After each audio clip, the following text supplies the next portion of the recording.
Still doing bodywork on this thing. That's the guard that had the new rust repair section put in. It's a little bit buckled, a little bit dented and so forth. I'm going to have to do a bit of work on this. Just sitting in dioxidine at the moment. Got this rear quarter pretty good, I think. Still got to do a little bit more work. These cars though, these XYs and XWs had a funny line that ran down here, down into the C-pillar. I put some tape there to help me try and get that right. Now, if you get this wrong, that's going to scream. Even with the vinyl roof on, they stand out because the light hits them on two different angles. So we have to be very, very careful with that. There are a few ways you can paint a car, or a few things you can paint it with. There's house paint, but if you do that, you need to see a doctor. It's the worst stuff you can use. I've seen it done before. You can't wash it properly, you can't buff it, you can't do anything with it. It goes chalky, it's disastrous. Don't even go there. It's just intended for houses, not cars. The other one, or the other cheap way of doing it, or the cheapest automotive paint is enamel. And there's two grades of automotive enamel. There's industrial and automotive. Nice and cheap, comes off the gun very, very easily. It's shiny off the gun and it'll stick to pretty much anything. But you don't want to put it on the outside of your car, on the panels, because if you do, you have to be a pretty good painter. If you get a run at it, it stays soft forever and you can't rub it out. Now the other way to do it, enamel's good, I should say, for things like fans, alternator brackets. I use it on engine blocks. It's always been very good for that sort of thing. It's good for small parts, but not, you know, paint and panel on the outside of a car. You don't want to use it for that. I'm using acrylic. It's really forgiving. It's very, very good for DIY. Get a run, you can rub it out an hour later and start again. Not even that in some cases. Acrylic's very susceptible to temperature. You don't want to run, or you don't want to paint anything over about 20 to 22 degrees. It starts drying out off the gun very, very quickly. Acrylic comes out a satin sort of finish until it attains its gloss mechanically. So you need to wet sand and buff and all this sort of stuff. The other two systems are professionals only. Water-based paints, the new kid on the block, so to speak. They use a special booth with specific air circulation and all this sort of stuff. And of course 2-packs, the other one which everyone uses. Don't use it at home. There are ISO-free 2-packs, isocyanate-free 2-packs, which means they haven't got the cyanide content in them, so they're not supposed to be carcinogenic. But again, I don't know. A lot of the preparation products, they're very, very strong. The thinner is very strong in the odour of it. You don't want to use it at home. Leave that to the professionals. With any sort of paint, you always must ask a qualified painter. I'm not. I've got a few qualifications under my belt, but I'm not a painter. I'm just a handyman, and I've asked lots of questions, and that's how I know what I do. But you should always seek the advice of a qualified professional. The other thing I perhaps should have mentioned, with temperature, you can paint with acrylic above, 22 and 25 or whatever, but you have to you need to use a retarder. And the problems with using retarders is that they're inclined to, they keep the paint wetter longer obviously, so they flatten out off the gun quite well. But the other thing that they do is they can interfere with repairs underneath the paint and start shrinking back and all this sort of stuff. So you need to be careful when you use those. This is all looking pretty good. It's just edge primed for now, but the 6-cylinder kickdown brackets are gone, the throttle brackets are gone, all the holes for them. I've got rid of the holes there for the washer bottle. I don't like those washer bottles under there. They're original Ford items, but it's sort of tricky underneath the bonnet hinge. I never like that look too much. Given that I'm going for the American type look, I bought this Sea Clear washer bag. It's a Mustang sort of thing, or a Galaxy one, and I think that's going to look better there. I'm going to use a small electric pump down there, and that will mean that I do away with the sort of pulse type arrangement that they had attached to the wiper motor, and also the plumbing up there looks a bit messy, so I'm not going to put one of those back on. But I've also just edged this. This needs a bit of finishing off. It's straight, but I just have to do a little bit more work up there. It's not quite there yet. So you've seen the engine bays all edge primed. This didn't need to be all edge primed. Edge prime is only really necessary for bare metal, but because it was an engine bay, I've sort of done the whole thing. The floors are going to be all edge primed as well. This is the Port 15, which is very hard coating, and so I need sort of an asset edge to bite into it. Getting this right is a hell of a task here. Getting that line right, I've had hell's own trouble with that. Just got a very, very fine skim. It's sort of thicker here, but I think I got it right. I've got to sort of get it in one colour to make sure I've got that right. That was that really, really messy side. When we first bought the car that had that big chunk of rust there, I've seam sealed in the guttering as well. This car did have another turret put on, That doesn't look very tidy at the moment, but there's a little hole up there. Where are we? Up here. And I'm sort of wondering whether the water got in under that and under the filler and caused all that trouble. So I've seam sealed now. I've got to smooth all that out so it's indistinguishable. Seam sealed in the boot rails, in the boot. I've got to rub some of this back all around these sorts of things. That's all seam sealed. It's looking pretty good. This guard's all repaired. It's in etch. I've fiddled around with this now. It's really hard, if you don't get this right the first time, it's really hard sort of adding to it and getting it right. So it's a nuisance of a job, but in order to get into these sorts of areas, you sort of use whatever's available to you. This is just a piece of wood. And it allows me to get right in to the gunner. Now I've also run a bit of seam sealer down there too. Keying the floor back with a bit of 120. Hard to do this because this paw is really hard, and even an etch primer will have trouble biting in, so I need to key it back. And once I've done that, get rid of all the dust, give it a good vac, get rid of all the dust. I can prep solid that, or what do you call it?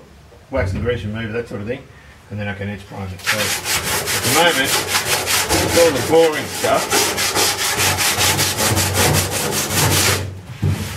but if you want a good finish, you've got to go through all this rotten stuff before you get the good stuff. Now it was only about 3 or 4 weeks ago that I started stripping this, and the weather was too warm and the stripper was drying out. And it doesn't take long at all for surface rust to set in. And so I'm going to have to attack that fairly soon. So I'm getting ready to etch the car, or parts of it that are bare metal. As for this guard, I've started filling it, but I haven't really finished it off. But I'm not going to have time because it's one of the very last fine days we're going to have before the weather starts packing up. So I'm just going to etch over the bare metal parts and attack that later. It can be stored then. I'm going to use this little touch-up gun. These are great for getting up under dashes and all this sort of stuff. A lot smaller than the other gun. Just the fan adjustment, which means you get a nice fan like that. And there's also, you can turn these back, and this is particularly good for getting into tight spots where it's just a spot. And that lets you sort of concentrate on little corners without getting spray anywhere else. And you can just use that for the rest of it. Great little gun. All paint guns have got those adjustments as well.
Yes, very good. It's not blue, it's grey, it's what's called etch primer. I've done it all, looks like a battleship now, but there's some areas here. Oh yeah, but look at this, I've missed some of this. We're cleaning up that... Father. No, it was sound deadening stuff, so I've got to get all that off. But hello.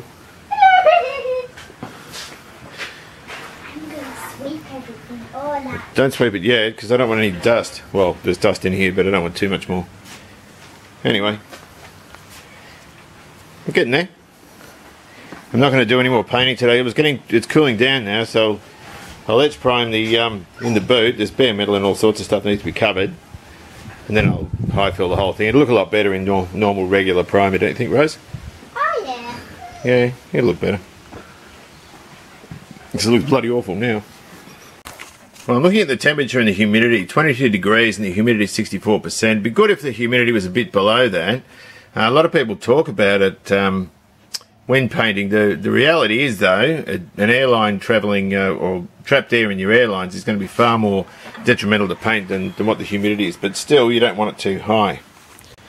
You can see the difference here between the XY and the XW saddle. You can see the XW one is a little bit sort of, I don't know, it's almost greener. It's a different type of sort of beige, or a different type of brown, if you know what I mean. You can see the difference there. I'm going for this colour here because of the interior I bought. Well, I pretty much got the whole thing in high fill now, and it's looking really good.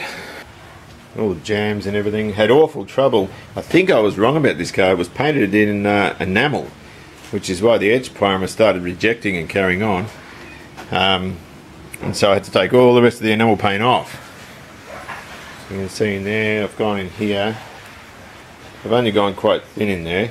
So I'm going to give it another couple of coats. So particularly on the outside where the guards and things are, just to block out repairs. The, what do you call it, the high fill, I had problems with adhesion on the dash, so I've got to etch that. You can see I've just cut out the little driving light switch there with the little pilot hole underneath. That'll stop the bezel turning around. And so I'll demonstrate this in a sec. I'm just in the middle of a cup of tea. Yeah, big job this car. Probably the biggest job I've taken on, but pretty cool.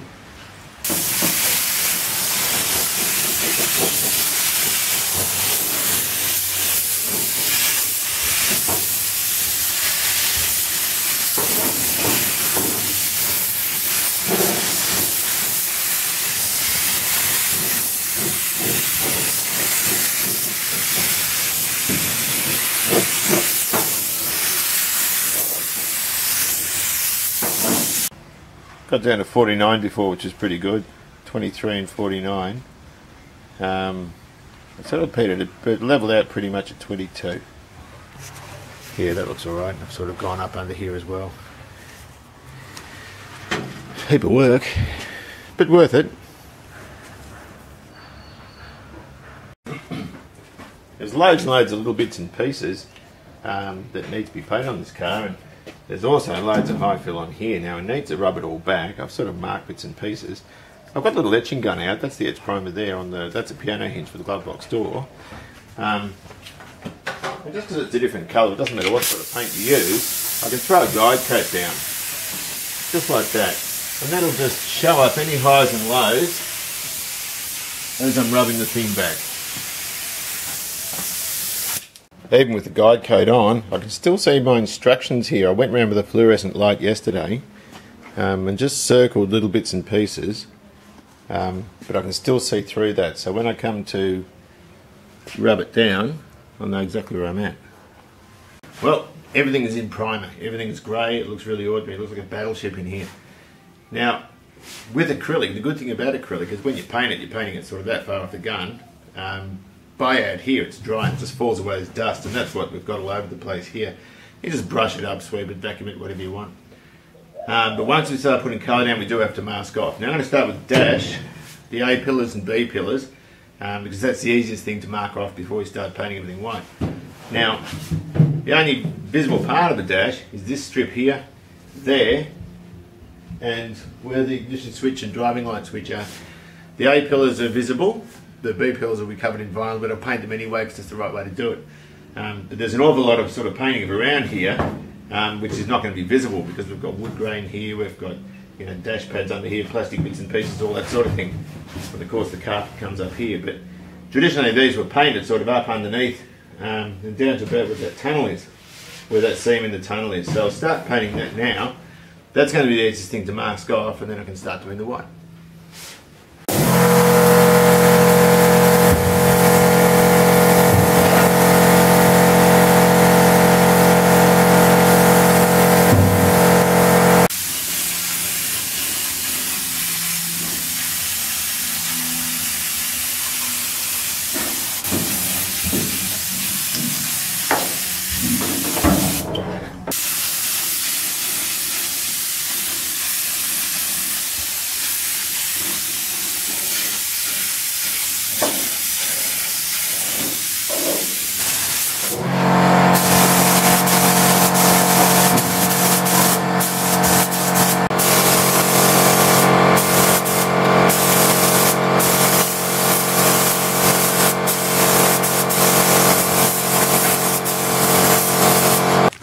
still drying, but I'll look for any imperfections that I have to fix. But it's that's the first of the colour anyway. I just sort of got up under there with the touch-up gun and tried to cover as best I could, just so when you look under the dash it looks like it's supposed to be that colour. And this is the sort of thing I'm talking about. There's a beautiful satin finish on the dash. The bloke that did the colour match on this was absolutely brilliant. He got it dead on the XY saddle. But you can see where the overspray falls away, it just turns to dust. Now enamel, the 2-pack paints, all those won't do that. It's only acrylic. And that's the beauty of it. It's just so easy to use and forgiving. I've got the glove box door and the hinge sitting there to go off. There's the difference again. It's probably easier to see between the sort of XY type of saddle and the XW, and that's that baby poo colour I was telling you about. I'm going to use this steering wheel. I've got to repair it. I'm not going to show a lot of the repair on there because I've got another video on how to repair a hard plastic steering wheel, so I'll do the same sort of thing to that. So that's looking really, really good. I'm very, very happy with that. B pillars have come up beautifully. A pillars. When you're actually painting at different colours, there's sections that need to be masked off. So we've done the dash now. Now I'm not going to mask that till tomorrow, or hopefully I can paint the day after, I'm not terribly sure. And then I can do the engine bay, the plenum chamber, which means blocking off the vents here and over the other side, and sticking tape over all these holes so none of the overspray from the engine bay goes into the cabin. But I can do the engine bay then. The boot, I can mask the thing off and do the boot. And then the cabin, then mask everything off, and then do the sort of the roof and the rear quarters. This line here I've got beautiful. That's turned out really, really well. Other side I'm still sort of having trouble with. Now I've got a few different whites. I've got some white off the Galaxy from some restoration work I did on that. I've got some white or cream colour from a Wolseley that I sort of refurbished some bits and pieces on. Also some white from a Fairlane, and I've sort of thrown it all together just to stick on the floor as a base coat. I don't want to waste too much of the Wimbledon white, on the floor and under here, on the roof and in the boot. And then once the boot one, I'll go over in Wimbledon white, but I'll just stick it down as a base coat if I've got enough of it. I just want to get rid of it. Now, as we said, the good thing about acrylic is it dries very, very close to the gun. It's sort of a metre out from the gun, it just falls away to the ground as dust. Now, I've only just painted the dash and everything, but I can throw this makeshift curtain up and just start base coating in the boot now. Just only, I wouldn't normally do it like that, but it's just because time's of the essence. I'm a little bit pressed. So just sort of blew paint into the boot, and it looks absolutely lovely. I hope the Wimbledon white, this is just a sort of a base coat I've thrown down. I just hope the Wimbledon white turns out as nice as that. That's the colour I was actually after. I've thrown it together with 3 other different paints and just stuck some of this ochre tint in just to sort of cream it up, and it's perfect. It's exactly what I wanted. I just hope the colour I've bought is as appealing as that. Well, here she is, almost done.